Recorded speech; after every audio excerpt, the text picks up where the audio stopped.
کہو اے اہل کتاب، آؤ ایک ایسی بات کی طرف جو ہمارے اور تمہارے درمیان یکساں ہے، یہ کہ ہم اللہ کے سوا کسی کی بندگی نہ کریں، اس کے ساتھ کسی کو شریک نہ ٹھہرائیں، اور ہم میں سے کوئی اللہ کے سوا کسی کو اپنا رب نہ بنا لے۔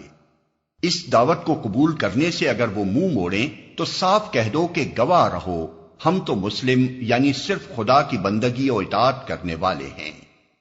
اے اہل کتاب، تم ابراہیم کے بارے میں ہم سے کیوں جھگڑا کرتے ہو؟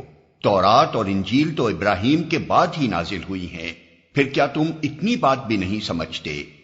تم لوگ جن چیزوں کا علم رکھتے ہو ان میں تو خوب بحثیں کر چکے، اب ان معاملات میں کیوں بحث کرنے چلے ہو جن کا تمہارے پاس کچھ بھی علم نہیں؟ اللہ جانتا ہے، تم نہیں جانتے۔ ابراہیم نہ یہودی تھا نہ عیسائی، بلکہ وہ تو ایک مسلم یکسو تھا، اور وہ ہرگز مشرکوں میں سے نہ تھا۔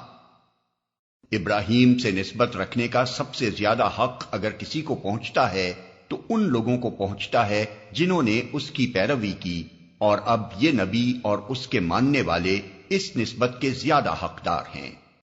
اللہ صرف انہی کا حامی و مددگار ہے جو ایمان رکھتے ہوں۔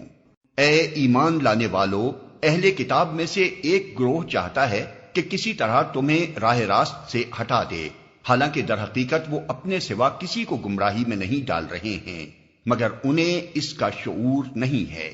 اے اہل کتاب، کیوں اللہ کی آیات کا انکار کرتے ہو حالانکہ تم خود ان کا مشاہدہ کر رہے ہو؟ اے اہل کتاب، کیوں حق کو باطل کا رنگ چڑھا کر مشتبہ بناتے ہو؟ کیوں جانتے بوجھتے حق کو چھپاتے ہو؟ اہل کتاب میں سے ایک گروہ کہتا ہے کہ اس نبی کے ماننے والوں پر جو کچھ نازل ہوا ہے اس پر صبح ایمان لاؤ اور شام کو اس سے انکار کر دو، شاید اس ترکیب سے یہ لوگ اپنے ایمان سے پھر جائیں۔ نیز یہ لوگ آپس میں کہتے ہیں کہ اپنے مذہب والے کے سوا کسی کی بات نہ مانو۔ اے نبی، ان سے کہہ دو کہ اصل میں ہدایت تو اللہ کی ہدایت ہے، اور یہ اسی کی دین ہے کہ کسی کو وہی کچھ دے دیا جائے جو کبھی تم کو دیا گیا تھا، یا یہ کہ دوسروں کو تمہارے رب کے حضور پیش کرنے کے لیے تمہارے خلاف قوی حجت مل جائے۔ اے نبی، ان سے کہو کہ فضل و شرف اللہ کے اختیار میں ہے، جسے چاہے عطا فرمائے، وہ وسیع النظر ہے اور سب کچھ جانتا ہے، اپنی رحمت کے لیے جس کو چاہتا ہے مخصوص کر لیتا ہے، اور اس کا فضل بہت بڑا ہے۔ اہل کتاب میں کوئی تو ایسا ہے کہ اگر تم اس کے اعتماد پر مال و دولت کا ایک ڈھیر بھی دے دو تو وہ تمہارا مال تمہیں ادا کر دے گا، اور کسی کا حال یہ ہے کہ اگر تم ایک دینار کے معاملے میں بھی اس پر بھروسہ کرو تو وہ ادا نہ کرے گا، الا یہ کہ تم اس کے سر پر سوار ہو جاؤ۔ ان کی اس اخلاقی حالت کا سبب یہ ہے کہ وہ کہتے ہیں امیوں یعنی غیر یہودی لوگوں کے معاملے میں ہم پر کوئی مواخذہ نہیں ہے، اور یہ بات وہ محض جھوٹ گھڑ کر اللہ کی طرف منسوب کرتے ہیں، حالانکہ انہیں معلوم ہے کہ اللہ نے ایسی کوئی بات نہیں فرمائی ہے۔ وہ کہتے ہیں کہ امیوں یعنی غیر یہودی لوگوں کے معاملے میں ہم پر کوئی مواخذہ نہیں ہے۔ آخر کیوں ان سے باز پرس نہ ہوگی؟ جو بھی اپنے عہد کو پورا کرے گا اور برائی سے بچ کر رہے گا وہ اللہ کا محبوب بنے گا۔ رہے وہ لوگ جو اللہ کے عہد اور اپنی قسموں کو تھوڑی قیمت پر بیچ ڈالتے ہیں تو ان کے لیے آخرت میں کوئی حصہ نہیں۔ اللہ قیامت کے روز نہ ان سے بات کرے گا، نہ ان کی طرف دیکھے گا، اور نہ انہیں پاک کرے گا، بلکہ ان کے لیے تو سخت دردناک سزا ہے۔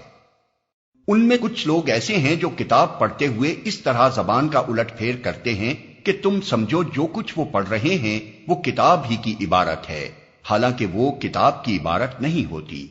وہ کہتے ہیں کہ یہ جو کچھ ہم پڑھ رہے ہیں یہ خدا کی طرف سے ہے، حالانکہ وہ خدا کی طرف سے نہیں ہوتا۔ وہ جان بوجھ کر جھوٹ بات اللہ کی طرف منسوب کر دیتے ہیں۔ کسی انسان کا یہ کام نہیں ہے کہ اللہ تو اس کو کتاب اور حکم اور نبوت عطا فرمائے اور وہ لوگوں سے کہے کہ اللہ کے بجائے تم میرے بندے بن جاؤ۔ وہ تو یہی کہے گا کہ سچے ربانی بنو، جیسا کہ اس کتاب کی تعلیم کا تقاضا ہے جسے تم پڑھتے اور پڑھاتے ہو۔ وہ تم سے ہرگز یہ نہ کہے گا کہ فرشتوں کو یا پیغمبروں کو اپنا رب بنا لو۔ کیا یہ ممکن ہے کہ ایک نبی تمہیں کفر کا حکم دے جبکہ تم مسلم ہو۔